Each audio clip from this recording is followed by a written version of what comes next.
Good afternoon, everybody. Welcome back to the Drunk Dutchman. Sorry for a couple of weeks away, but with the holidays and everything like that, things got a little crazy.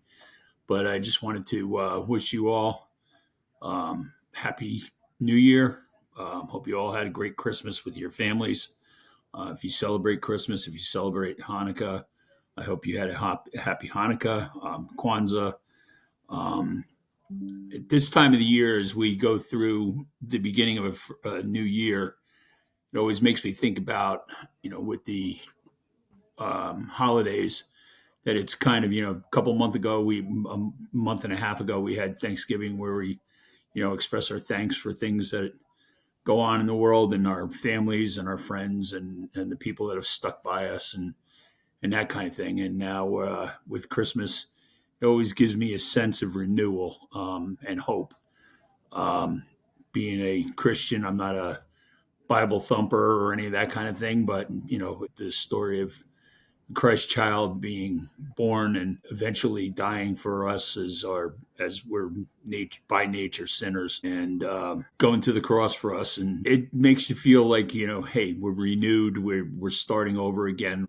With New Year's, everybody makes resolutions, and we're going to try to lose weight, or we're going to be better people, or we're going to work out, or whatever it is your resolutions are. We all set them.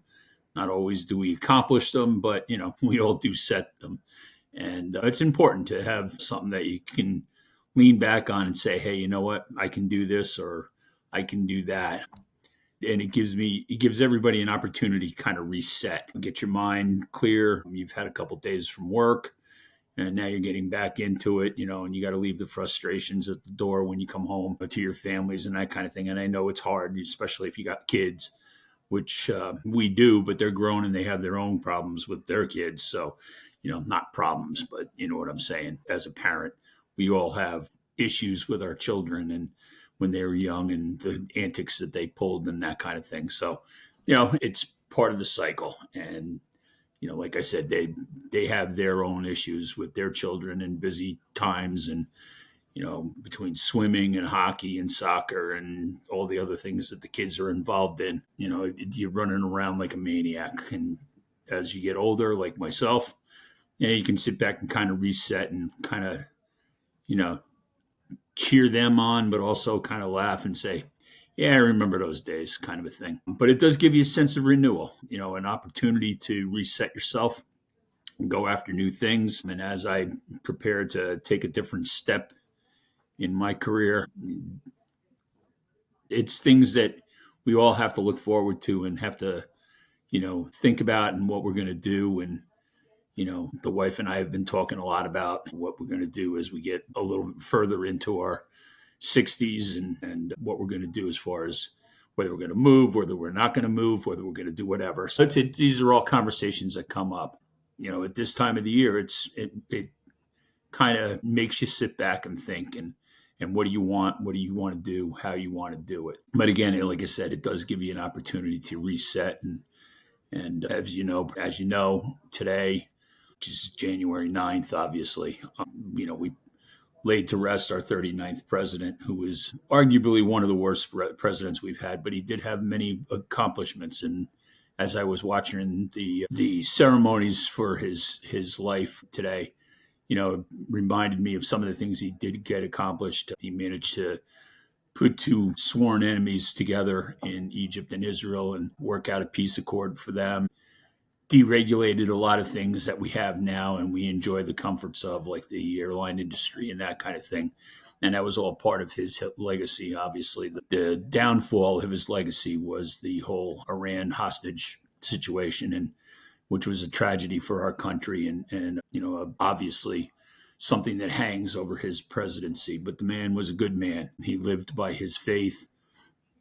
He was dedicated to his community and to the people around him. He was dedicated to his work with Habitat of Humanity. He was also involved with the Boys and Girls Clubs. So the man he was a good man, and he lived a well-lived life. It just kind of is, you get a little older, you start thinking about things like that, and you think back of what you've accomplished in your lifetime and that kind of thing. And I know this is kind of a a downer of a thing, but it is stuff that needs to be talked about as well. It's kind of like I guess, I don't know, a personal therapy session for myself or whatever. It is something that we all have to face at some point. I lost a friend this week, to cancer. Fortunately, we've had many successes, but this one was a little bit too far gone. And again, it just kind of makes you think about your own mortality, which is why you look forward to a new start every year when we change the calendar and we put a new year behind us, an old year behind us, and a new year in front of us, and think about the things that we can accomplish and where we can go with it, how we can change things to make things better. And it kind of struck me today when I was watching the Carter funeral that you have a room full of dignitaries and people that are high up in power. There was Donald Trump was there, Clinton was there, Bush was there, and a few others, Obama. And it kind of struck me that here are five people, five former presidents and an incoming president that were sitting there, and that they were obviously different from different ideologies from each other, but yet they came together, for a common cause and to pay the respects of a man that earned everybody's respect for not what he necessarily did for his presidency, but what he did outside of the presidency.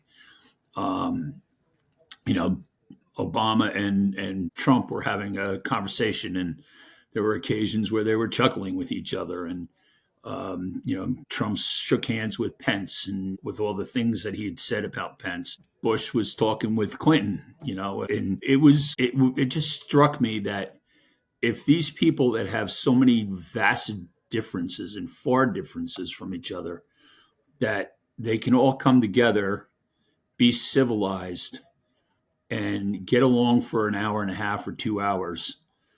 And yet, when they go out, we can't carry that through to everyday life. And it's, to me, that's sad in a way, because if they can do it for a little while, why can't we do it as a country more? And it pains me to think that, you've got so many different ideologies, and that's fine. You're allowed to have your opinions. You're allowed to have a different thought process. But, when you're in a communal area, whether it be a restaurant or whether it be a bar or whether it's a school setting, you put your differences aside and find your common ground. And that's what they did. They were able to put their differences aside for a common ground and for honoring a man that lived his faith and lived the way he felt it should be lived. He was a true gentleman in that way. It just, like I said, it is amazing to me that, you can do it for a little bit. Why can't you do it all the time? And stop with the hatred and stop with the fighting and the bitter, vitriol dialogue that goes on between people nowadays. And somehow I think if we think about New Year, which was a week ago, and what you made your objectives are, maybe you should make that one of your objectives. I know I have, to try to make myself a little bit better and have a little bit more patience than I sometimes do. And I'm going to do my part to try to make a little bit of a difference, to make somebody's life a little bit better, whether it's a stranger or whether it's a friend I haven't seen in a while, or whatever the case may be. My resolution, if you wish, to try to do something a little bit better and carry that out, hopefully for the whole year and for the rest of my time on this earth, because I think it's important, and I think it's something that we really, really, really need to get back to. Trump always touts about making America great again. Well, the only way we're really going to make America great again is if we come together as a people. And it's hard work, and it's definitely not going to be easy, because you're going to have the naysayers. You're going to have the people that are going to not want to get on board with everybody getting all kumbaya and that kind of thing. But And that's okay, because that's what makes the world go round. We all have differences. We all have different opinions. We all have different ideologies. We all come from different faiths. We all come from ethnic backgrounds. We have traditions that we keep up and that we were brought up with when we were kids. So, but somehow, if they can do it for an hour, somehow I think we can do it for a daily basis. And that's something I look forward to and hope that we can get back to. Then we can truly make America great again. And it's not going to be because of, some politician waving a magic wand and making it happen. It's got to be from us. It's got to be from the people. I hope you take that to heart. And with that, I wish you guys all a great day. If you've missed any of the previous recordings, you can go to the website. It's drunkdutchman.com. And there's links to YouTube and Twitter and all the other social media things, Facebook and Instagram and all that kind of stuff. And you can catch up on the other ones. If you like what you see, please tell people about it. And if you don't like what you want see, then, send me a note. Let me know what you don't like about it. I can change it and come back and visit and see if I've done anything to make you, a follower if you want, or a believer or a listener or whatever you want to call it. But I wish you all nothing but the best in the coming new year. Hopefully I'll see some of you guys around, and I wish you good luck. God bless, and have a great day, guys. Talk again soon. Bye.